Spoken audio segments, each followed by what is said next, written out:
Imagine standing on your own dock, the lake lapping gently at the weathered wooden posts, the air thick with the scent of pine and freedom. You've earned this moment of peace, this slice of paradise after years of grinding through life's chaos. Then, a shrill voice slices through the calm like a knife. "You're not allowed here. This dock is under HOA control." It's her, Karen, the neighborhood tyrant, clipboard clutched like a scepter, her smug grin daring you to fight back. But what if I told you, by the end of this story, her prized boat, the one she flaunts like a crown, ends up legally mine? Buckle up, because this is a revenge story so satisfying you'll be cheering by the end. If you've ever dreamed of serving justice to someone who's made your life hell, hit that like button, subscribe, and let ES dive into one of the most epic Reddit revenge tales you'll ever hear. My name's Alex. At least that's what we'll call me for this story. I just moved into this quiet lakeside community, a small cluster of homes nestled along a shimmering lake that caught the sunlight like a sheet of glass. The house was modest, a fixer-upper I'd scraped together every penny to buy after a brutal divorce left me starting over. But the dock, that was the real treasure. Picture it. A sturdy stretch of oak planks extending over the water where I'd sit with my morning coffee watching herons skim the surface or fish at dusk, the world fading to nothing but the soft plink of my line hitting the water. It was my sanctuary, the one place I could breathe again. But peace wasn't in the cards. Enter Karen, the HOA president who seemed to have stepped straight out of a suburban nightmare. Mid-50s with hair sprayed into a helmet of blonde curls, she always wore pastel polos and khakis, her smile as fake as the pearls around her neck. She ruled our little enclave of 20 homes like a dictator, her clipboard a weapon of petty power. From the moment I moved in, she had me in her sights. Maybe it was my beat-up pickup truck parked next to her neighbors' gleaming SUVs, or the fact that I was a single guy in my 30s. No kids, no wife, just me and my quiet life. Or maybe it was the barbecues I'd host. Nothing loud, just a few friends laughing over beers, the sound carrying across the water. Whatever it was, Karen decided I didn't belong. It started small, like a mosquito bite you don't notice until it itches. A note taped to my door. Grass exceeds regulation height by 1/4 inch. Correct immediately. An email about my mailbox not being aesthetically compliant. I'd roll my eyes, mow the lawn, and move on, but each jab stung a little more. My stomach would twist as I read her passive-aggressive messages, my jaw tightening at the thought of her prowling my property, measuring blades of grass like some deranged gardener. I'd mutter to myself, "Who has time for this?" But I kept my head down, not wanting trouble in my new start. Then she went for the jugular. One evening I was out on the dock, barefoot, the water cool against my toes, a fishing rod lazy in my hand. The sky burned orange and for a moment life felt right. Until I heard the whine of a golf cart. Karen pulled up, hopping out with that smug strut of hers, her clipboard gleaming under the fading sun. "Alex," she said, voice dripping with fake sweetness, "this dock is communal property. You need HOA approval for exclusive use." My heart thudded, a hot flush creeping up my neck. "What are you talking about? It's on my deed. It's mine." She waved a stack of papers, her eyes glinting with triumph. "The bylaws say otherwise. We've had complaints about your activities." Activities? Sitting alone with a fishing rod?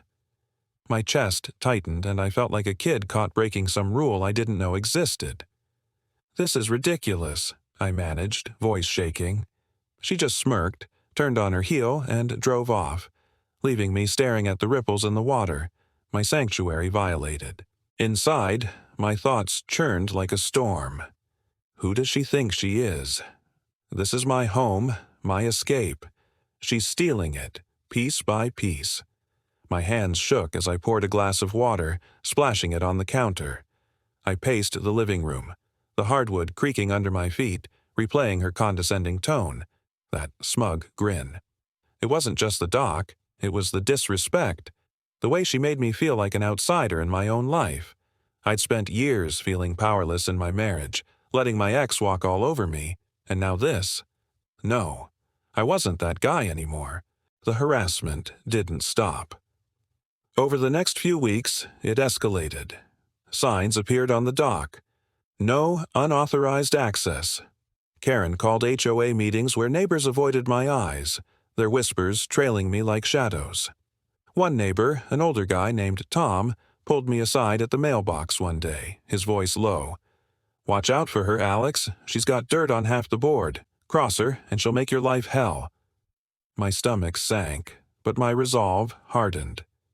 Mornings, I'd stand at my window, coffee gone cold in my hands, staring at the empty dock. My chest ached, like someone had carved out a piece of me. I'd think of my ex's voice. "You're too passive, Alex. You let people walk over you. Not this time. I needed a plan." I started digging into the HOA documents, pages of dense legalese that made my eyes glaze over. Late nights, fueled by black coffee, I pored over bylaws, property plats, anything I could find. My kitchen table became a war zone of papers, highlighters, and sticky notes. And then I found it. The original plat map, buried in a county records website, showing the dock explicitly deeded to my property. Karen was wrong, dead wrong. But that wasn't all. Digging deeper, I found emails from the HOA server, forwarded by a sympathetic neighbor who'd had enough of Karen's reign. They showed she'd been using association funds for personal expenses, like maintenance on her pride and joy, a 25-foot speedboat named Karen's Kingdom. Polished to a mirror shine, she'd paraded around the lake, hosting exclusive parties where she'd invite only her inner circle, leaving folks like me pointedly excluded. The boat was her crown, her status symbol, and she was funding it with our money. My pulse raced as I connected the dots. This wasn't just petty bullying, she was breaking laws. Embezzlement, property encroachment, falsifying records to claim my dock as communal for some vague community expansion project. My hands trembled as I printed the emails, the printer's hum matching the buzz in my head. She's going down. But doubt crept in. What if she fights back? She's got the board in her pocket.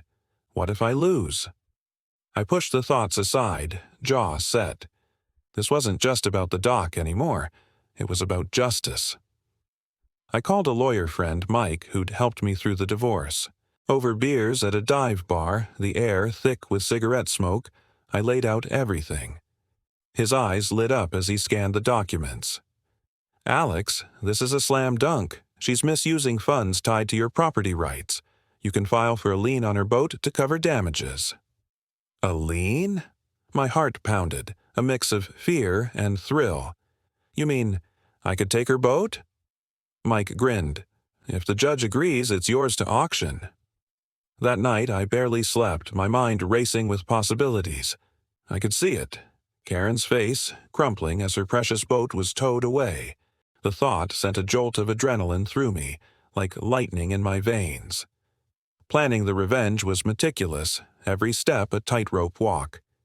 I gathered evidence quietly, photos of her boat docked in my slip, copies of the plat map, screenshots of her emails. My heart hammered each time I sent a file to Mike, half expecting Karen to burst through my door, clipboard raised like a guillotine. I kept my routine normal, nodding politely when she'd drive by in her golf cart, her eyes narrowing like a hawk spotting prey. Inside, I was a furnace of determination, stoked by every smug glance she threw my way. The court date loomed like a storm cloud.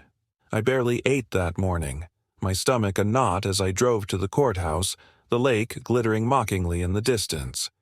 Inside, the air was stale, fluorescent lights buzzing overhead. Karen strutted in, her lawyer at her side, her pastel polo practically glowing with confidence. She caught my eye across the aisle, her lips curling into a sneer.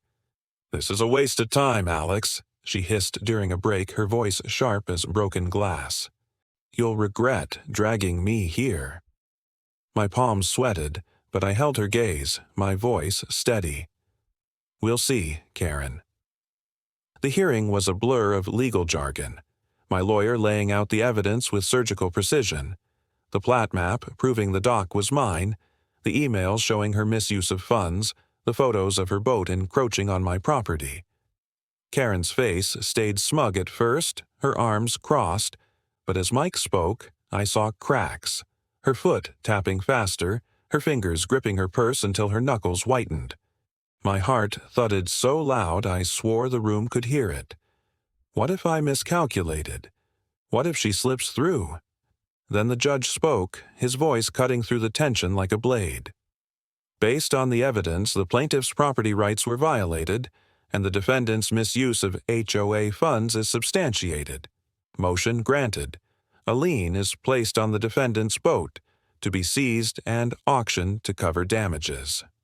The gavel cracked, echoing in my skull. Karen's face collapsed, her mouth falling open, eyes wide with disbelief. "You can't!" she shrieked, leaping to her feet. "That's my boat! My kingdom!"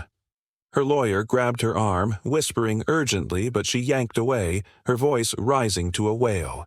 "This isn't over. I'll appeal." Her eyes locked on mine, blazing with fury, but I saw something else. Humiliation, raw and exposed. I stood frozen, my breath shallow as deputies moved to execute the lien. Outside, the air was crisp, the lake sparkling under a noon sun. I watched as they towed Karen's kingdom away, its sleek hull bouncing against the trailer, her screams fading into the crunch of gravel. My chest loosened, a wave of relief washing over me, warm and electric. I'd done it. The dock was mine, undisputed, and her reign of terror? Shattered. I could almost taste the victory, sharp and sweet, like the first sip of coffee on my dock at dawn. The fallout was glorious. Word spread fast. Neighbors texted me thumbs-up emojis. Tom slapped my back at the next HOA meeting, grinning ear to ear. Karen tried to rally, calling emergency meetings, but her power crumbled. The board audited her records, and whispers of more violations surfaced. She sold her house a few months later, moving away in a huff, her golf cart nowhere to be seen. I bought her boat at auction for a steal, renaming it Freedom's Edge. Now, when I cruise the lake, neighbors wave, and I feel the wind on my face, the weight of years of passivity gone. Standing on my dock now, I watch the sunset, the water reflecting gold and crimson. It's more than a dock. It's a reminder that sometimes standing up to bullies isn't just about winning. It's about reclaiming your place, your peace, your power. Karma, it turns out, sails right to your shore when you fight for what's yours. So, what do you think? Does justice always find its way? If this story gave you chills, smash that like button and tell us in the comments what is the most satisfying revenge you've ever seen. Subscribe for more Reddit tales that hit like a tidal wave. Don't miss the next one.